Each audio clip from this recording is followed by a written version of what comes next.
Inihahandog ng Philippine Air Force at ng himpilang ito ang programang gagabay tungo sa kapayapaan ng bawat mamamaya at pag-unlad ng buong pamayanan. Usapang Pangkapayapaan! Usapang Pangkalamdaman! Isang mapagpalang hapon sa ating lahat, magandang araw, Lord Luzon. Welcome muli sa ating program, ang Usapang Pangkapayapaan, Usapang Pangkaunlaran. Samahan po ng ating Commanding General, Philippine Air Force, Lieutenant General Coronado Dinicalas, Senior Philippine Air Force. Sa ating Commander NOLCOM, Lieutenant General Ernesto C. Torres Jr., Philippine Army, at Puting Wing Commander, Tactical Operations Wing, Lord Luzon, Colonel Rocky J. Mina, Philippine Air Force General Staff Corps. At syempre, sa pamumuno po ng aming Director of CMO, si Major Jacqueline Jimenez, Philippine Air Force. Ito po ang programa magbabahagi sa inyo ng siksik at panguluhang impormasyon na may kinalaman sa sulong natin ng kapayapaan at kaunlaran. Ang programang ito ay kasalukuyan ring mapapanood sa Facebook page ng Tama. I-search nyo lamang po ang APAP Lord Luzon. Sa pagsisimula, ang aming Director of CMO, maaari po kayo umati sa mga nakatangkilik ngayon at ipakilala ang mga makakasama natin sa araw na ito.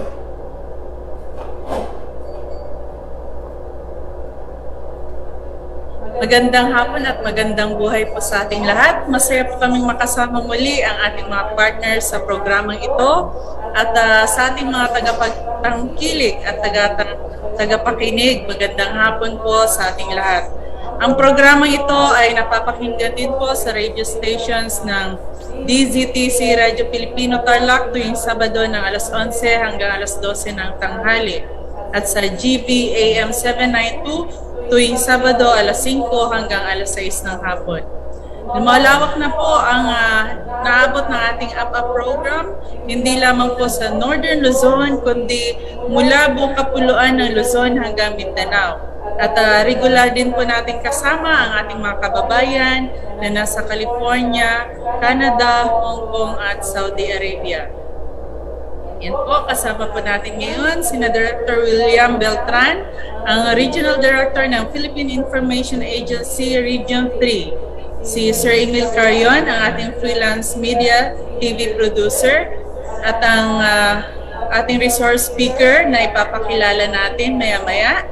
At nais rin po naming batiin sa ating programa ang mga PAF units na nasa area of responsibility ng NOLCOM. At kasama po natin ngayon ang kanilang mga CMO officers, sina Lieutenant Colonel Marcelino Jesus Cabusas ng 5th Fighter Wing, Major Arvin Gundran ng Air Logistics Command, Major Nasaran Hayal ng ADC, First Lieutenant RG Clarence Taralba ng 355th AEW, First Lieutenant Mexicab Sin ng 2nd ARCEN, Second Lieutenant Don Hope Bantillo ng ADC, at sina Captain Ravelo at Lieutenant Payanay ng Air Force Reserve Command. At meron din po tayong mga kasama ng mga reservists ng 1st at 2nd Air Force Wing Reserve at mga non-government organizations. Ang ating mga reservists ay pinangungunahan ni Lieutenant Colonel Roldan R. Vargas, Philippine Air Force Reserve, para sa 1st Air Force Wing Reserve. Nandito naman po si Lieutenant Colonel Donalyn Mihino, Philippine Air Force Reserve, para naman po sa 2nd Air Force Wing Reserve. Narito naman po ang ating mga partners na non-government organizations, ang Kaakibat Civicom na pinangungunahan ni Sir Dexter Gamonay, ang STET VIP sa pangunguna ni Sir Alfonso Gonzales, at nandito rin po ang Christ Church Ortigas sa pangunguna ni Pastor Henry Pagawitan, at ang New Clark Cyber Elite Security and Investigation Services Corporation sa pangunguna ni Sir Albert Torres. At kasama rin po natin sa ating programa ang International Christian Life Center ng Hong Kong sa pangunguna ni Ma'am Rose Pasqua, at nandito rin po ang Clark Metro Eagles Club. At kasama rin po natin sa ating programa ang Tactical Operations Groups 1, 2, and 3. At nais ko rin pong batiin ang commander ng 1st CRG CRS AFP na pinamumunuan ni Colonel Arnel Cabugon, General Staff Corps, Philippine Army. At Sir Will, malugod po namin ipakilala sa ating programa at mga taga-subaybay ang ating resource speaker ngayon. Last month lamang po ay noong May 14, 2022, yun po yung start ng 31st Southeast Asian Games na ginanap sa Hanoi, Vietnam. Lumahok po ang ating bansa sa activity na yon at ang ating resource speaker ay isa sa mga nag-assist sa ating mga participating athletes. At ang ating resource speaker ay 2 beses na rin po naging back-to-back SEA Games gold medalist. At sa kasalukuyan po, siya po ang chairman ng Philippine Olympic Committee Athletes Commission. At maliban po sa pagiging coach at athlete, siya rin po ang project director ng isang non-government organization, ang Students Transformation and Enrichment for Truth, Values, Integration, and Promotion. Yung tinatawag po nating STET VIP. At siya rin po ay very active na reservist ng Philippine Air Force at kasalukuyan siya po ang Wing Adjutant ng 1st Air Force Wing Reserve. At sa pagpapatuloy po mamaya ng ating discussions, mas makikilala po natin ang ating resource speaker. At sa ngayon, let's welcome our resource speaker, Second Lieutenant Nico Brian Oreta Huelgas, Philippine Air Force Reserve. Pwede po natin siyang tawagin Lieutenant Huelgas o Coach Nico. Magandang hapon po, Coach Nico.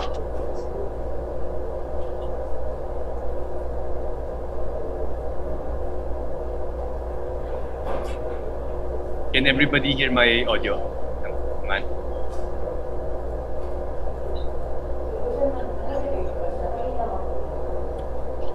Ma'am Jack, I think nakamute po kayo. Ayan, Coach Nico, naririnig po. Magandang hapon po. Opo. Ayan, Sir Will, siguro po at medyo na-delay na po tayo sa ating programa, no? Maaari na po ninyo pangunahan at masimulan ang ating talakayan. Sir Will? Thank you, Major Jackie. Before we proceed with Coach Nico, siguro na-amaze lang ako dun sa profile na binanggit mo kanina about our resource person. I'd like to believe that he's really very, very active and is deeply well-rooted in the field he chose to be in, which is really sports. I know Major Jackie nag-present ang ating resource person for today ng kanyang presentation deck, no, para makilala natin siya ng husto. And we'll give the floor to our guest for today. We have Second Lieutenant Nico Brian Huelgas, Philippine Air Force Reserve, and also the chairman of Philippine Olympic Committee at Athletes Commission. Sir Nico, magandang hapon sa iyo and welcome to Up Northern Luzon.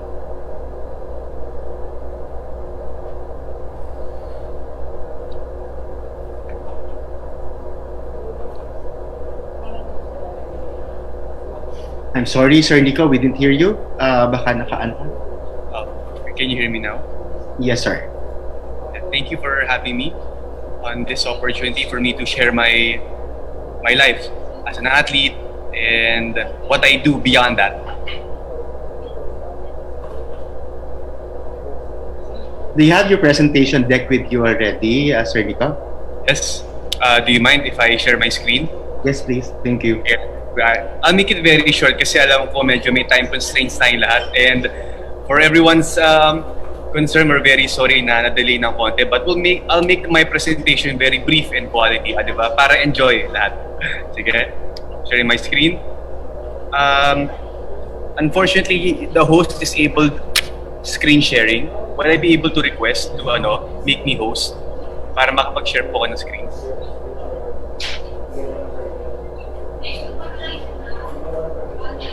I cannot share my screen kasi hindi raw ako host. Can I request to be screen shared, please?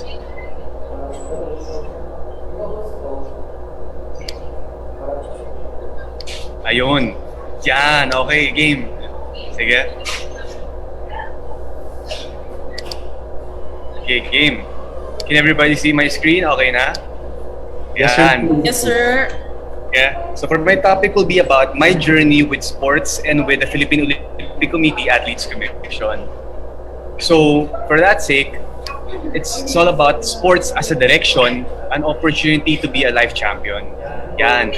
So my topic will be about mostly how my life went by choosing sports as my direction in having a better life. Ganun yung magiging topic ko. Very short lang. So, for those of you again that may not know, ako po yung current captain ng Philippine National Triathlon Team. I've been a national athlete for 12 years na, and since 2010, and I became the team captain. And then I'm also the chair for the Philippine Olympic Committee Athletes Commission. I'm also the program director of STED VIP, Students Enlistment and Value for Truth, Values Integration and Promotion. And last but not the least, proudly, I am a military reservist under the Philippine Air Force. Yan. So how did it all begin as a national athlete, Nico? Paano nag-umpisa? Well, it started when I was young. I was already a varsity swimmer in high school. So what I believe with the youth kasi na everything should start when they are young so that they can develop habits, healthy habits. Kasi when I was young, I used sports as a stress reliever.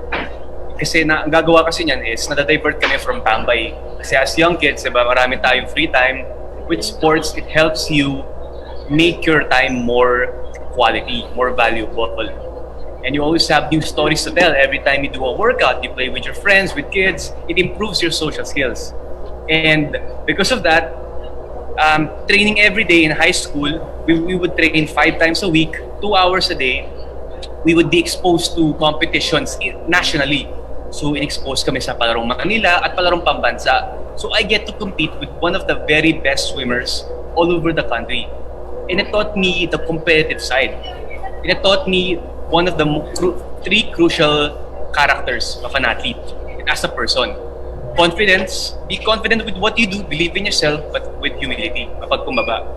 Pangalawa, train before you complain. Ayan, papakita ka sa workout, sabihin mo agad sa coach mo, ay coach, pagod na ako, galing ako sa school, parang, ano ngayon, di ba? Kailangan natin gawin to, dahil commitment mo to Di ba? As a military, di ba, hugot natin yan. Ano ba yan? Obey before you complain. Yan. So it's all applicable talaga. And you say the same thing with how you respect your teachers, your parents, and then of course, trust the process. Respect the coach. It's the same thing with classroom. It's the same thing with work. Trust the job. Respect the system. Kasi the system has been trained upon making you a better person. And it affects everyone. Yan. At lahat yan, when I was young, naturo na sa akin yan. And I applied that growing up as an athlete. So for the kids, it's very important to expose us to sports. Divert them from the distractions of life. So yan. So moving forward, because of that, it opened so many doors. One of which, I was able to get a good college, and I was exposed to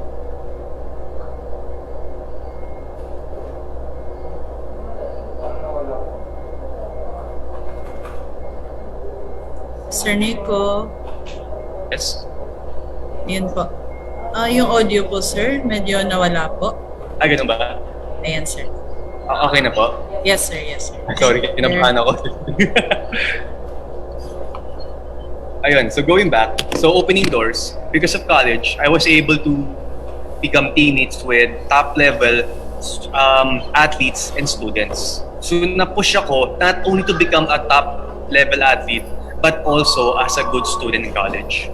And I was challenged every single day. So nagkaroon ako ng magandang environment because sports made that happen. So ang concept is that an environment where champions are inevitable. And when I say champions, hindi lang sa sports, pero sa tahanan mo mismo. As a person, champion character, ganun po.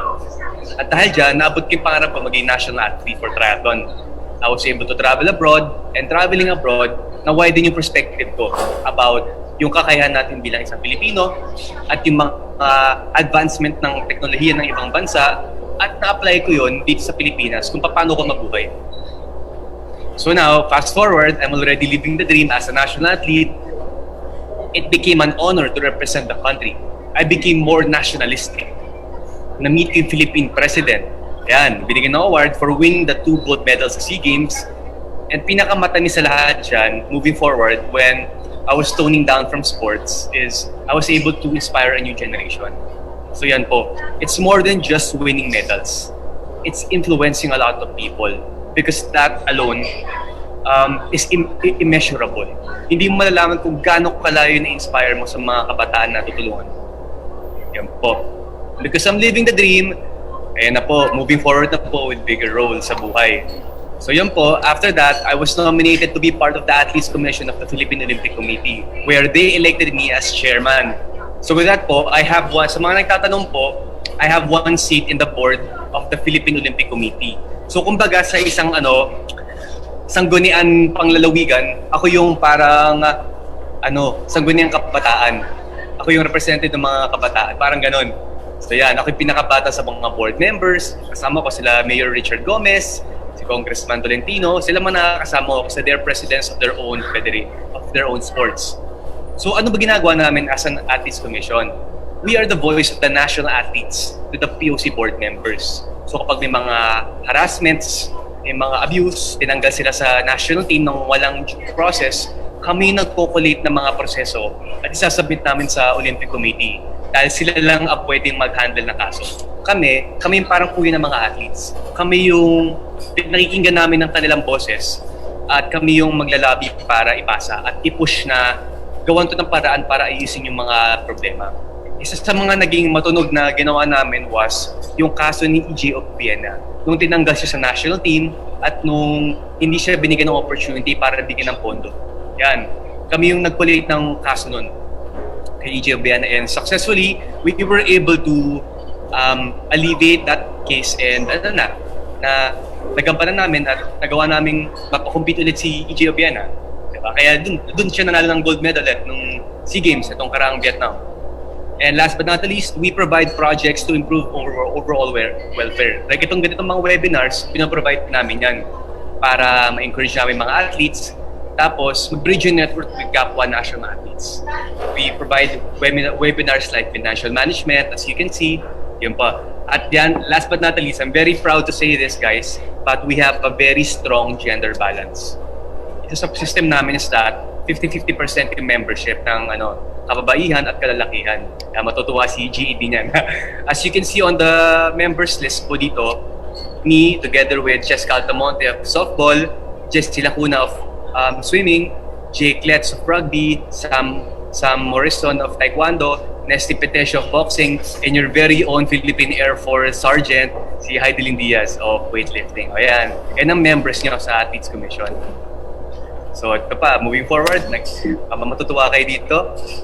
STED DIP. Nung pandemic, sumali ako sa isang foundation called STED DIP. So, I'll discuss later about what we do, but during the pandemic, nagkaroon kami ng mga relief missions, north to south. Nakatrabaho namin ang military. So dito ako na-expose in working with the military for the first time. So, kasama dito ang TOG 1, shoutout sa TOG 1, sino na nandyan? Sa TOG 3, yan. Kasama namin yan sa Tarlac. Sa TOG 1, sa sa Isabela, napadala namin from Malabang to Isabela, sila nag-pick up. And then of course, 505th. I was just with the 505th kanina umaga, kami, coral planting. Kasama ni Major Diploma. Yan, at si Lieutenant Abside. Yan. And last but not least, ang mga funniest people sa Air Force, sila Pop Simog.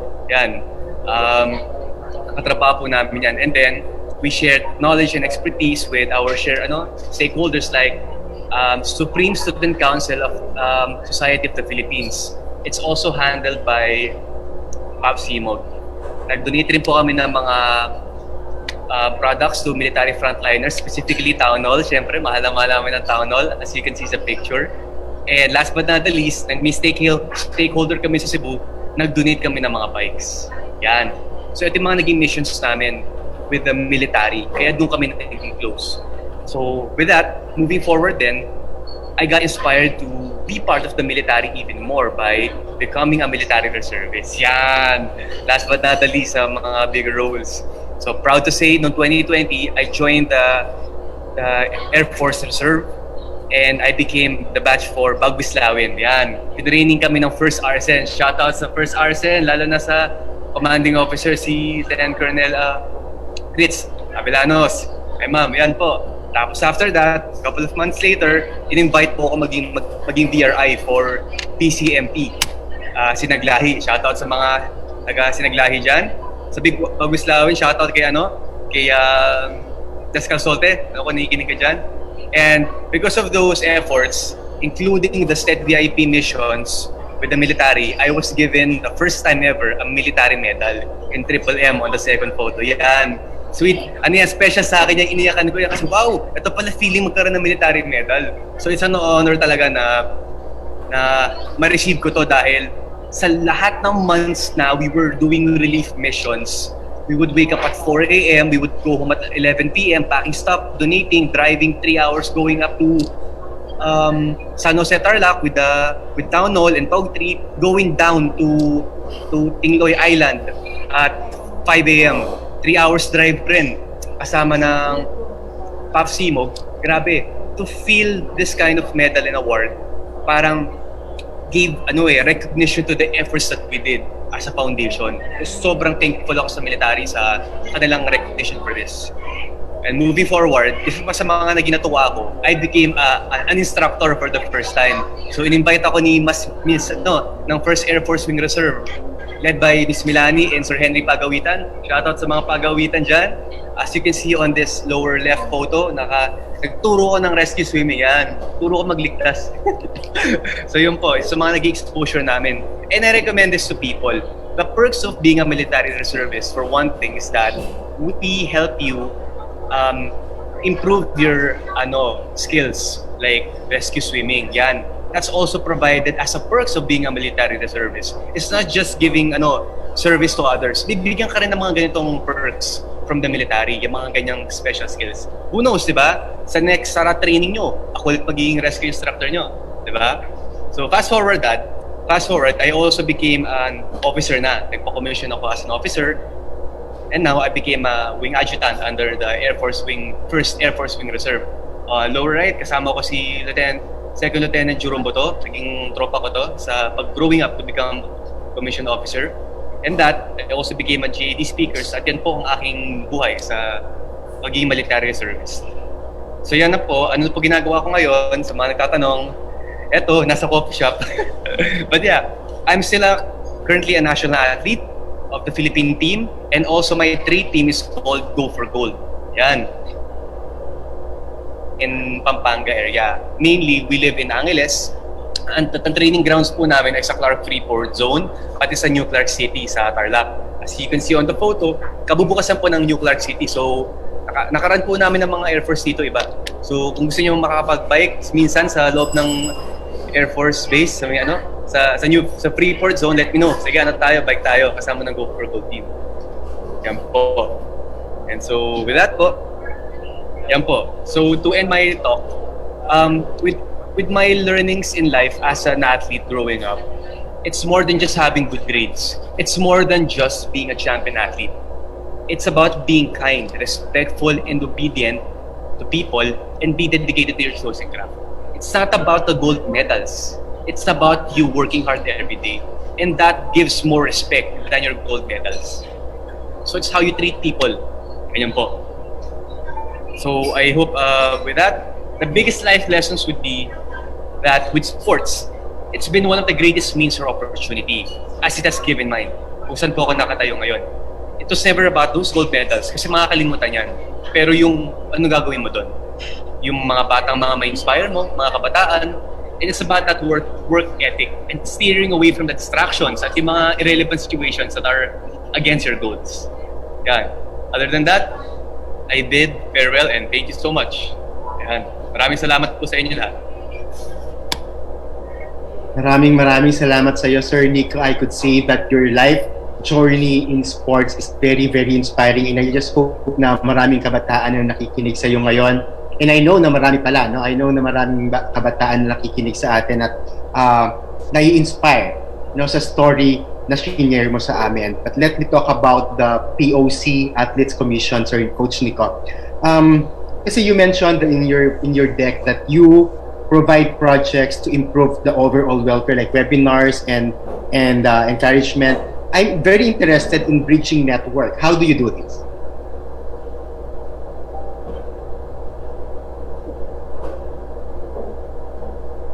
Maybe there's a problem with your audio. Okay na po? Okay Yes. na, sir. Ayan, sige. We started off, when I was elected to the Athletes Commission in 2015, we started off with 0 webinars. Wala kaming kaalam-alam sa anong gagawin namin nasa Athletes Commission. And then we started with the first goal in mind, which was awareness. Kailangan namin maipaalam sa lahat ng tao kung ano ba ang isang Athletes Commission. Pag nalaman na nila, doon kami makapag-umpisa, makapagbigay ng mga programa. Kasi bakit ka magbibigay ng programa Una sa lahat, wala nang kakilala sa'yo. So ginawa po namin, yun nga, nag-lobby kami, nagpakilala kami sa mga sports organizations, sa mga national athletes na meron kayong Athletes Commission na maasahan. So with that po, ginawa po namin yung first webinar po namin ay seminar. And it's called the National Athletes Forum. Ginagather po namin lahat ng mga team captains sa isang seminar at inintroduce namin kung ano mga mangyayaring programa for the whole year. Then from there po, namin sila mag-attend sa mga monthly webinars. And we do this communication through three ways. First of which is through our social media platforms. You can follow us on social media at poc.ac on Instagram and POC Athletes Commission on Facebook. So with that po, doon po namin na-announce sa mga events namin and seminars kung saan lahat ng mga national athletes can join, attend. Kasi that alone, if you join these webinars and seminars, nag-i-improve pa yung mga knowledge mo like financial management 101 para matuto ka mag-finance, but also you get to meet the AC members and your kapwa national athletes. All right. So after conducting those webinars and pagbibigay ng mga advices, I would like to say na nakakapagbigay din kayo ng advices sa mga participants ninyo.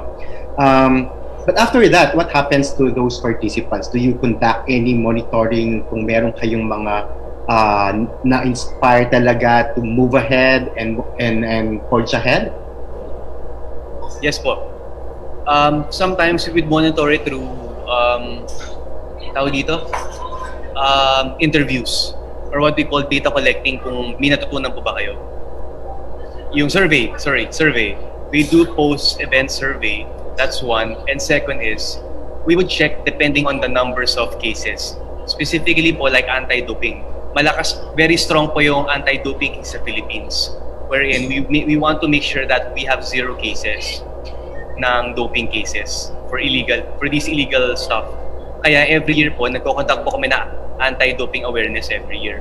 And we're very proud to say that nung ginawa po namin yung for the first time in 2018, we had 0 cases na mga nag-positive in the Asian Games in Jakarta.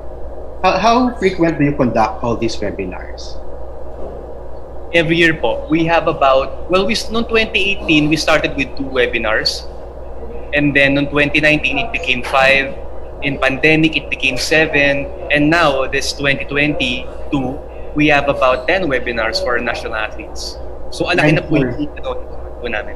Yeah, and I'm sure yung mga past participants ninyo sa mga webinars na yan have been very, very inspired also and very interested in partnering with your organization also. Yes po, sir. So, at the rate you're going, how would you assess your performance in terms of as chair of the Athletes Commission? Okay po, sir. It's been improving as the years go by. I became more confident in lobbying for what I believe should be applied and supported to our national athletes, to the board members. And I'm sure all that you do are being appreciated also by your stakeholders and by your partners. Another thing when it comes kasi I know POC is the organization in charge or responsible for sending Philippine representation to different regional and international sporting events. So what is the role of the Athletes Commission in that? Yeah, agree, Sir William. The POC or the Philippine Olympic Committee is the sole responsible for accrediting and sending athletes to these international competitions, mainly the SEA Games, Asian Games, World Games, and the Olympics. So yun po. And we exist by mandate. We report directly to the International Olympic Committee. So pag walang National Olympic Committee sa isang bansa, hindi makakapag-representa ang isang national athlete sa mga ganitong competition. So kami naman po, as an Athletes Commission, since we are under the Philippine Olympic Committee, we also directly report to the POC for our projects, for their approvals, and we correlate directly to make sure that align po yung goals namin. And the main goal naman ever since for our existence, both the POC and the AC, is to help the athletes. So, kasi napakaraming yung activities, I know, no? At least sa Athletes Commission pala, marami na kayong activities. Pero how do you fund all these activities, Coach? Okay naman po, sir. It's very effective po, and it's a necessity for us to be present in the eyes and in the vision of the athletes para malaman nila na meron pong ganito. Do you have any funding for all your activities, Coach Nico? Meron ba kayong mga pondo for all your activities na ginagawa? Yes. The IOC has a mandated Olympics Solidarity Scholarship for every Athletes Commission all over the world, per country. It's a total of $10,000 per year allocation. Alright. Katatapos ng SEA Games di ba? Katatapos ng SEA Games natin last May, the 31st edition. And then for next year, and I mean 2 years from now, I think, 2024 ba, 2023, I think will be the 32nd edition of SEA Games, which will be conducted in Cambodia, I believe. So how will the Athletes Commission participate in that, in the preparations of our country? Yes. Like what happened in Vietnam po, and we will do it again for leading up to Cambodia, we provided certain webinars that directly cater to the preparation for the SEA Games and the other competitions.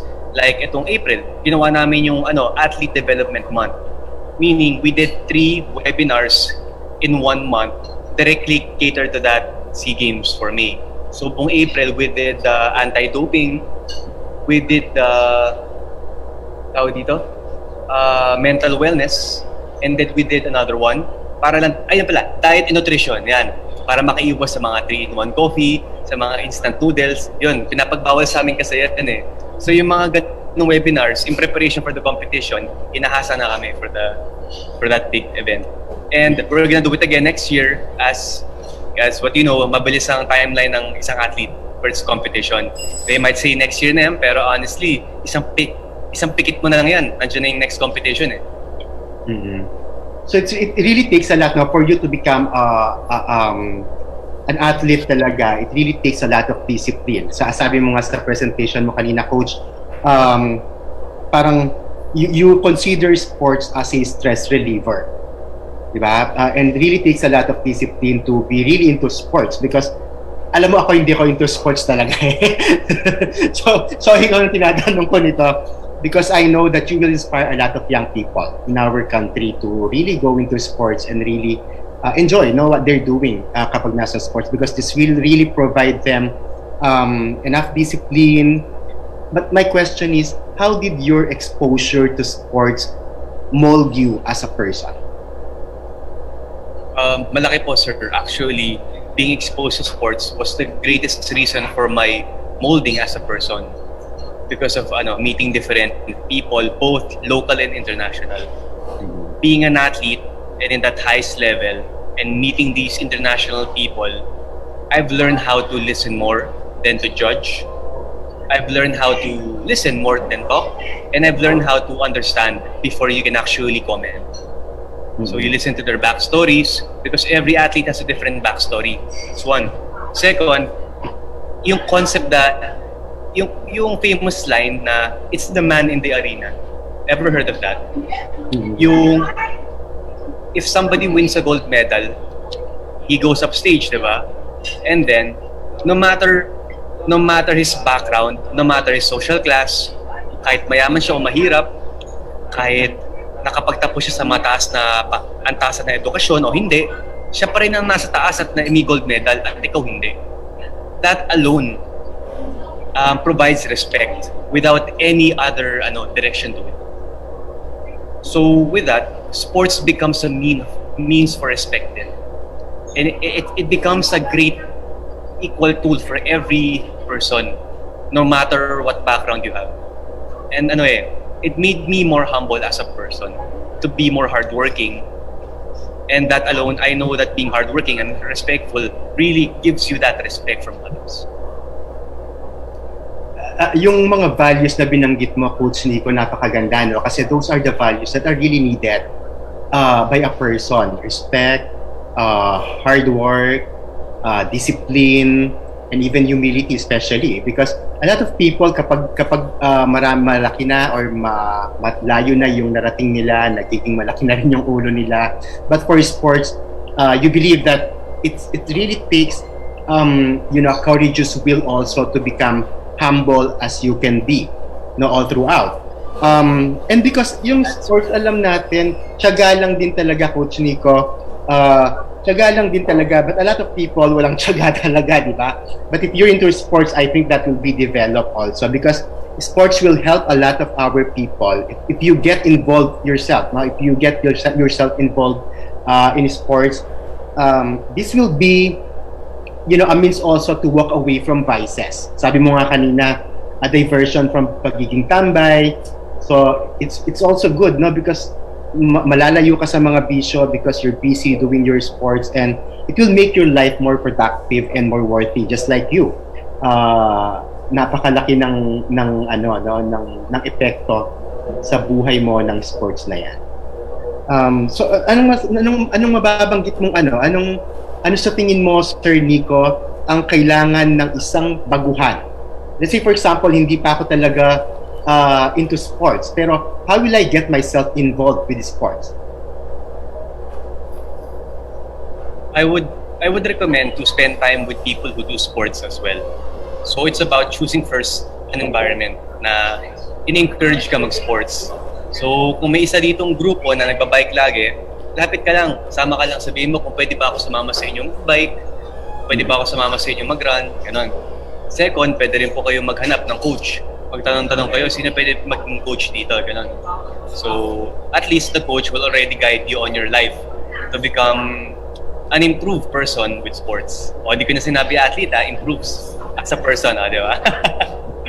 Oo, kasi napakaganda niyan. And I think nung sinabi mo kanina na maghanap ng coach, baka ikaw tawagan nilang lahat na mga nakikinig sa atin ngayon. Alright, let me go back to SEA Games. Let me just go back to SEA Games kasi sa katatapos natin, we placed first, di ba? We claimed first place in 2019 when we hosted SEA Games, and we slided to 4th this year in the 31st edition.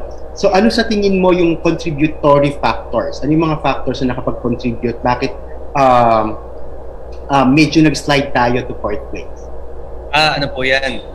Kasi actually, with all due respect, it was already the best performance we've ever had outside of our own home country.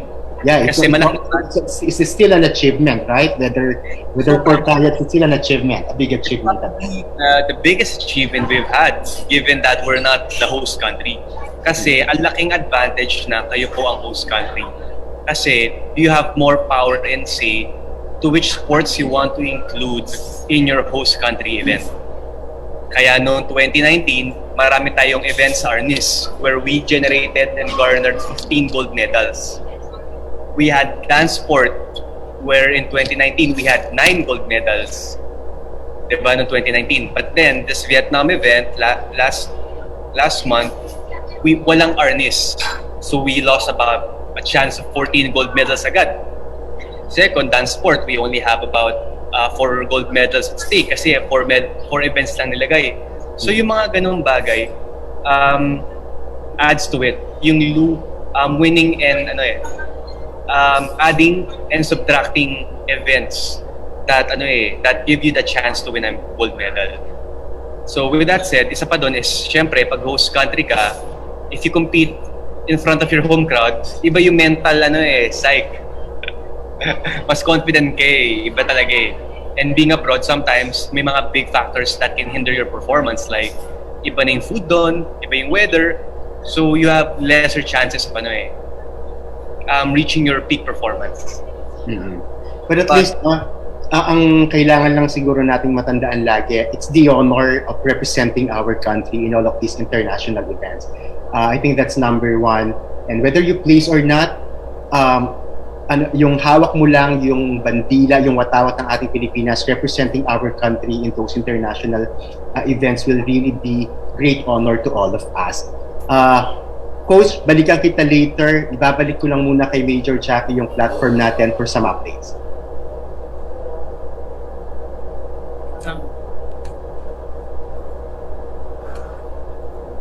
Yes, Sir Will. Sa pagkakataong ito, dadako po muna tayo sa pag-uulat ng mga units ng hukbong panghimpapawid sa Northern Luzon.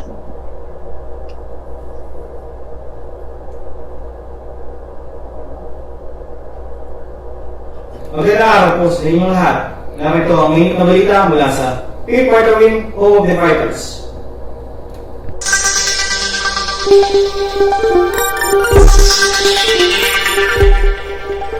Ika-26 ng Mayo taong kasalukuyan, ang Civil-Military Operation ng Pay Fighter Wing ay matagumpay na nisagawa ang Campus Peace and Development Forum para sa mga estudyante ng Philippine State College of Aeronautics o PhilSCA. May bilang na 463 na estudyante na lumuhok sa forum na ito. Ginaluhan naman ito ng iba't ibang ahensya ng gobyerno katulad na lamang ng TESDA o Technical Education Skills Development Authority, PPDO, Provincial Planning and Development Office, KKDAT, Kabataan kontra Droga at Terorismo, at NICA, National Intelligence Coordinating Agency. Ang aktibidad na ito ay upang magbigay ng kalaman sa bawat mag-aaral ng PhilSCA, Florida Blanca, Pampanga. Samantala, ika-31 ng Mayo taong kasalukuyan, ang Pay Fighter Wing kasama ang Basa Air Base Hospital at Jose Villingan Memorial General Hospital ay matagumpay na isagawa ang bloodletting activity in connection with 75th founding anniversary of Philippine Air Force. May bilang na 61,000 cc na dugong na kolekta mula sa 122 personnel ng Basa Air Base. Kabilang dito ang 350th Aviation Engineering Wing at 960th Air Missile Defense Group. Sa ika-9 ng Hunyo taong kasalukuyan ay matagumpay na nisagawa ang gift-giving activity sa Sitio Kupang, Barangay Inararo, Porac, Pampanga in connection of Pay Fighter Wing 75th Founding Anniversary activity para sa mga indigenous people ng Porac, Pampanga na may bilang na 350 na pamilya na tumanggap ng grocery packs, bigas at laruan sa mga nasabing aktibidad sa pagtulungan ng iba't ibang partner stakeholders katulad na lamang ng Aguanta Outreach Project, Lord Said High Security Agency Incorp, PAPCPIC, Manila Florida Blanca Eagles Club, Ciudad de Manila Eagles Club, GF Cruise Tracking Services, Henson Ong Construction, at Frame Water Florida Blanca Water District. Sa ika-7 ng Hunyo taong kasalukuyan, ang Pay Fighter Wing kasama ang 350th Aviation Engineering Wing at 960th Air Missile Defense Group ay matagumpay na naisagawa ang Fun Viking activity dubbed as Lipad Pub Patyak in connection with 75th founding anniversary ng Philippine Air Force. Ang aktibidad na ito ay niluhukan ng iba't ibang Air Base Group at ng Tactical Operation Group ng Basa Air Base. Karagtong dito sa araw ding iyon ay nagkaroon ng tree planting activity na may bilang na 50 na kalamansi seedlings ang naitanim. Gayun din, nagsagawa ng clean-up drive activity at gift-giving activity handog para sa mga katutubong ninirahan sa Sitio Palacol, Florida Blanca, Pampanga. Muli, ako po si Airman Second Last Henry F. Serrano ng Philippine Air Force mula sa Civil Military Operation ng Pay Fighter Wing, Home of the Fighters.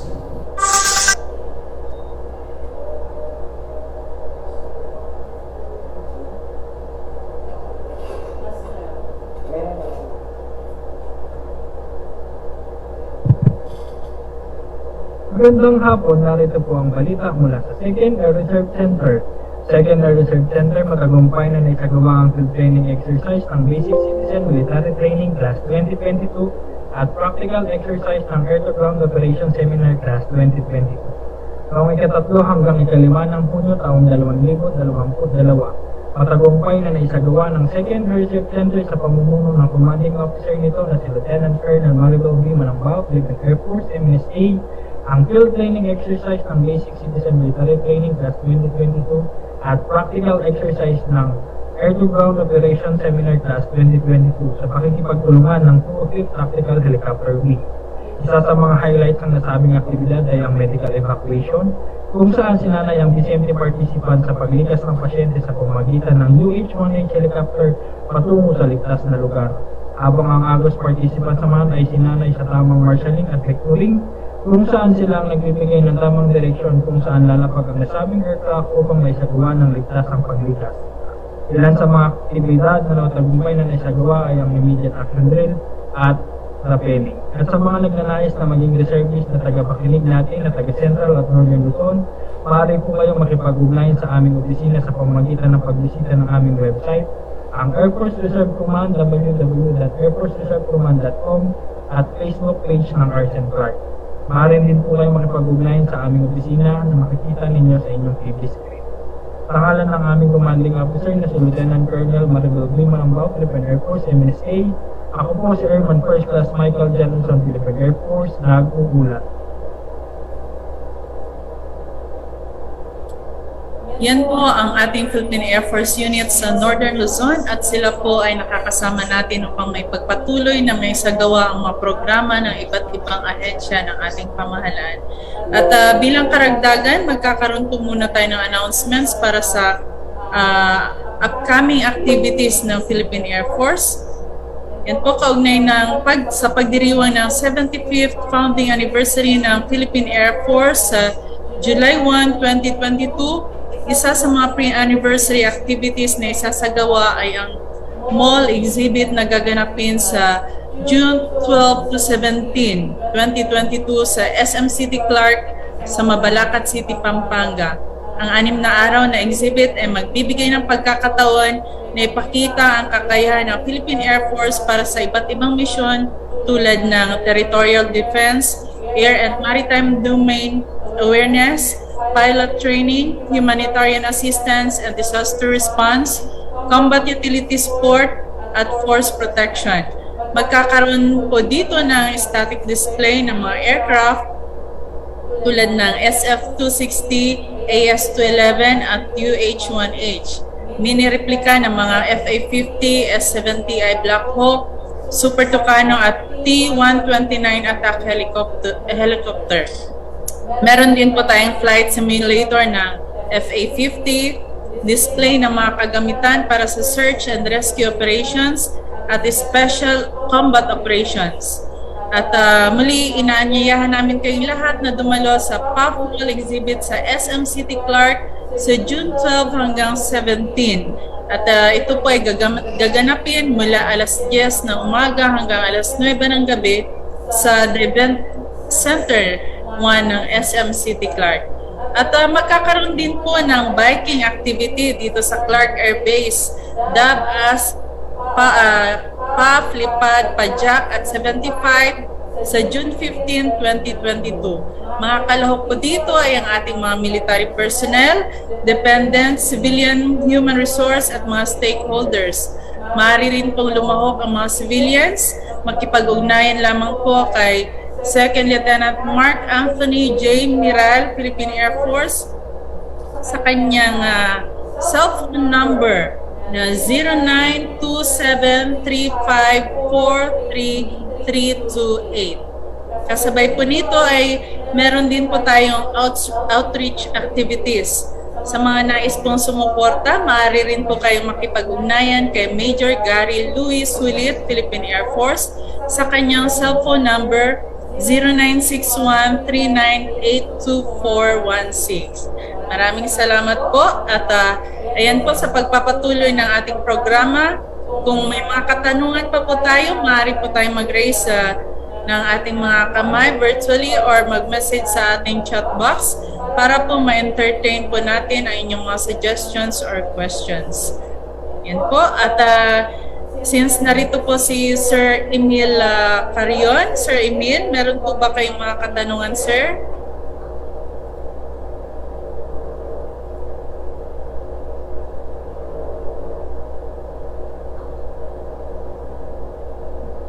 Ayan, nawala po sa linya natin si Sir Emil. Babalikan na lang po natin. Ayun po, Sir Nico, napakaganda po ng discussions natin ngayon, no? Na talagang napakarami nung napag-usapan niyo ni Sir Will kanina, lalong-lalo na yung mga advocacies ninyo na yung mga kabataan talaga, no? Yun yung pinaka-importanting pinapangalagaan natin at sa pamamagitan ng sports talagang natutulungan natin sila. Yan po, sa mga kasamahan natin dito, meron po ba kayong mga katanungan?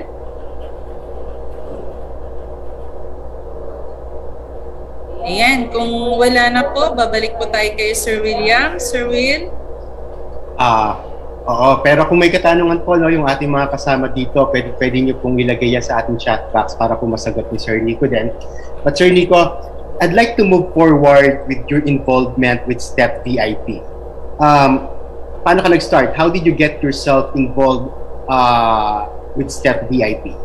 Ano yung nakapag-inspire sa'yo?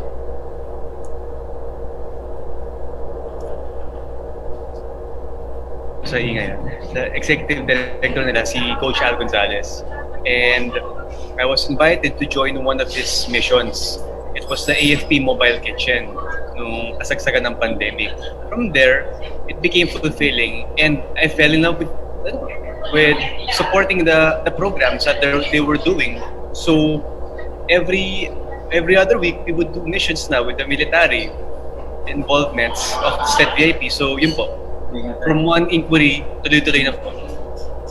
Alright, so kasi I'd like to believe that STEP VIP is really into charity, no, and doing a lot of social civic activities, things like that, no. So kasi kanina nabanggit mo meron na kayong mga ilang activities, but what are your upcoming events or activities for STEP VIP?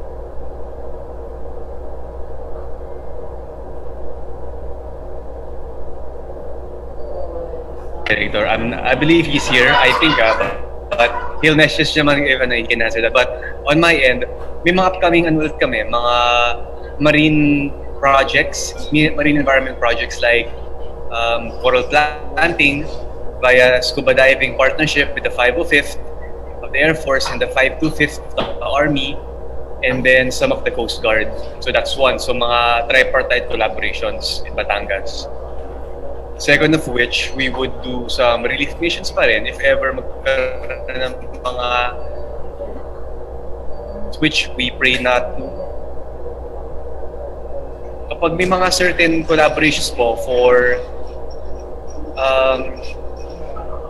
other projects mismo ng mga stakeholders namin, we would try to support them and invite more people to attend so that we can encourage more people to be more aware of their projects. So, meron ba kayong mga pondo for all this? How do you generate funds for all your activities at STEP VIP?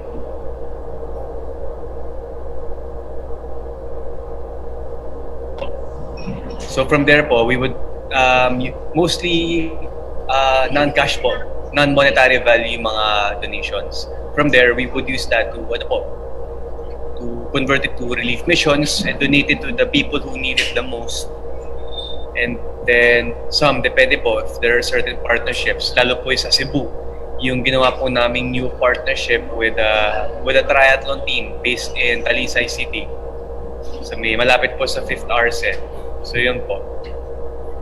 Napakaganda ng istorya mo, Coach, ano?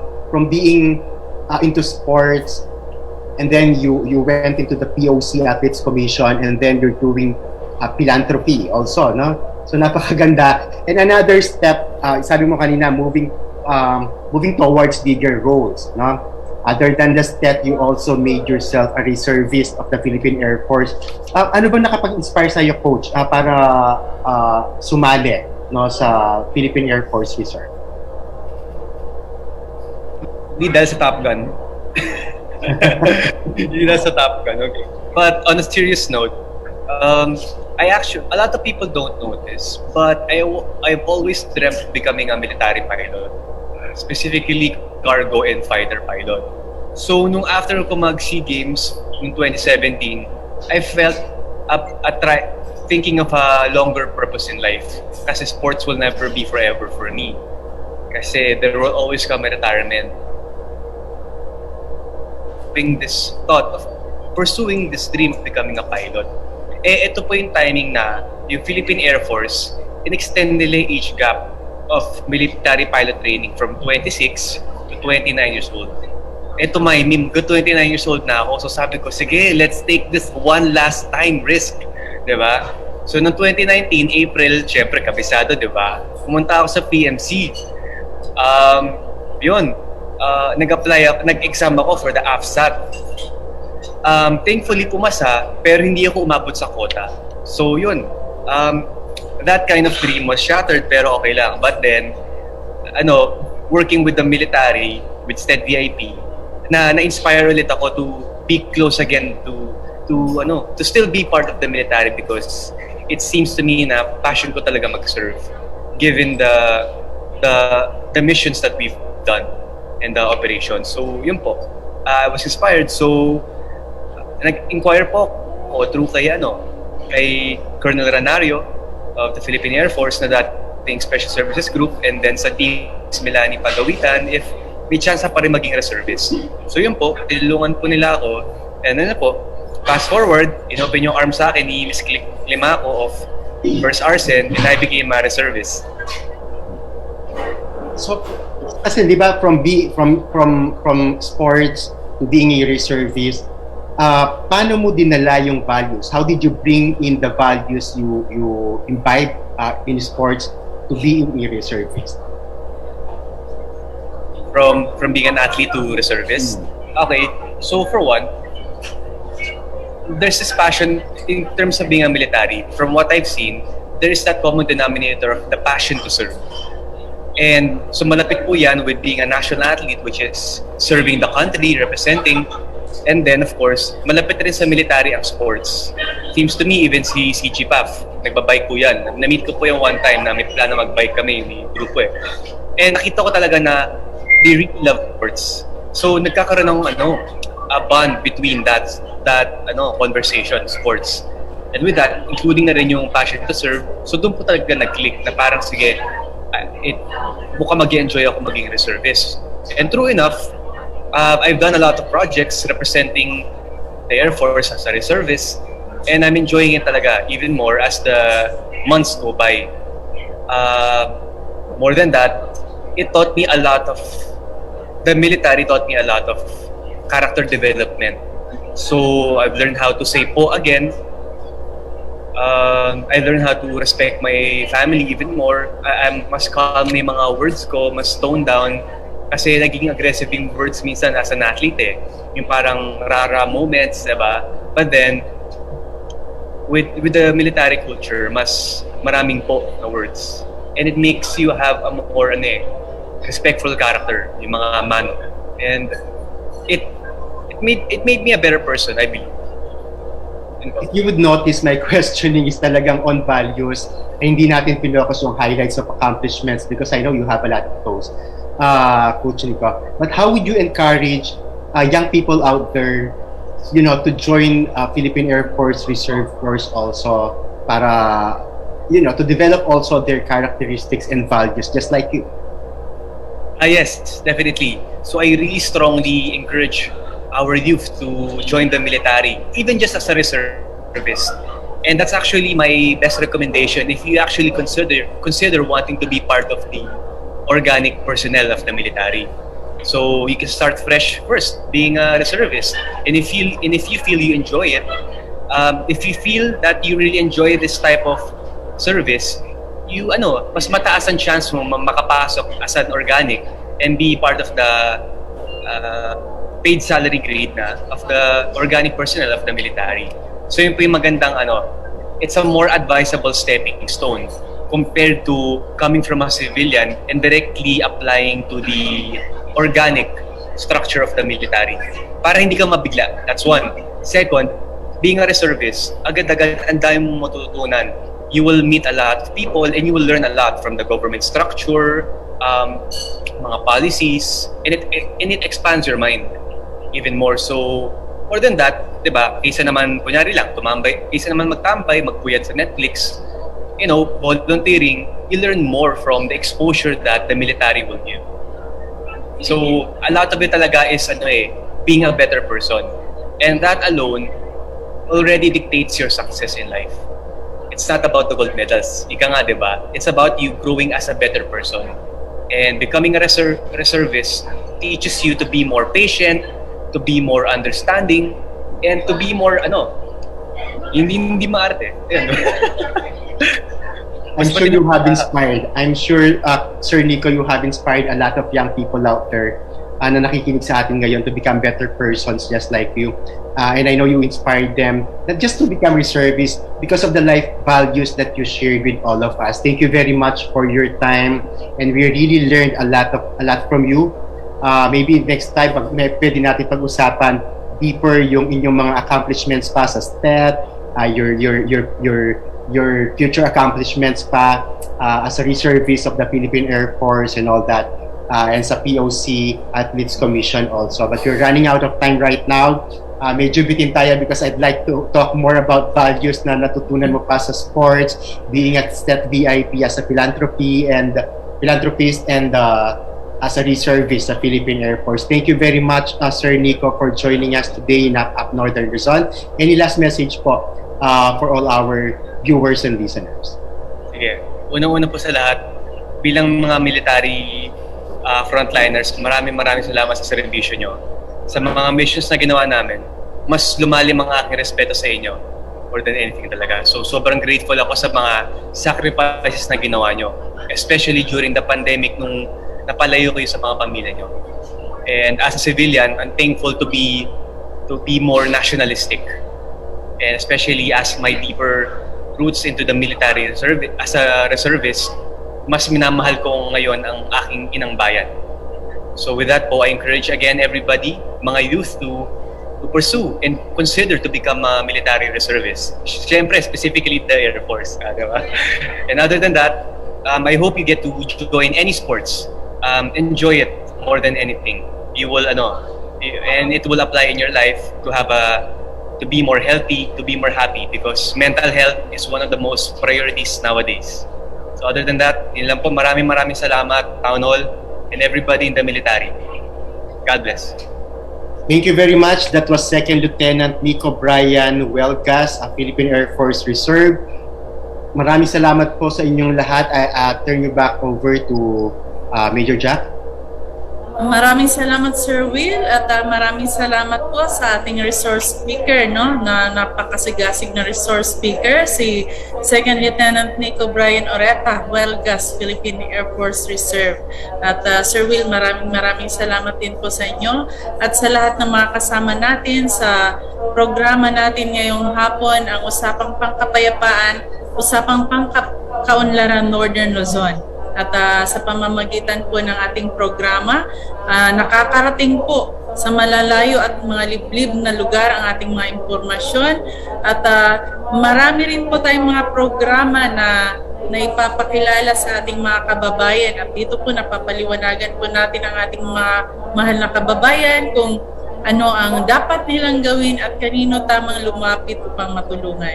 At pinaparamdam po natin dito na mahal po natin ang ating mga kababayan at tayo po ay handang tumulong sa anumang pagkakataon.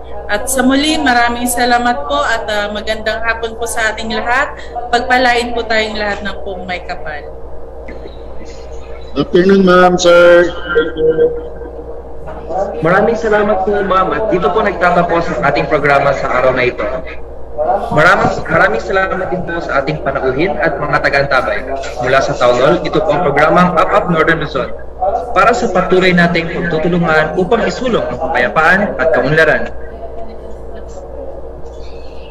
Inihahandog ng Philippine Air Force at ng himpilang ito ang programang gagabay tungo sa kapayapaan ng bawat mamamayan, pag-unlad ng buong pamayanan. Usapang kapayapaan, usapang pangkaunlaran. Maraming salamat.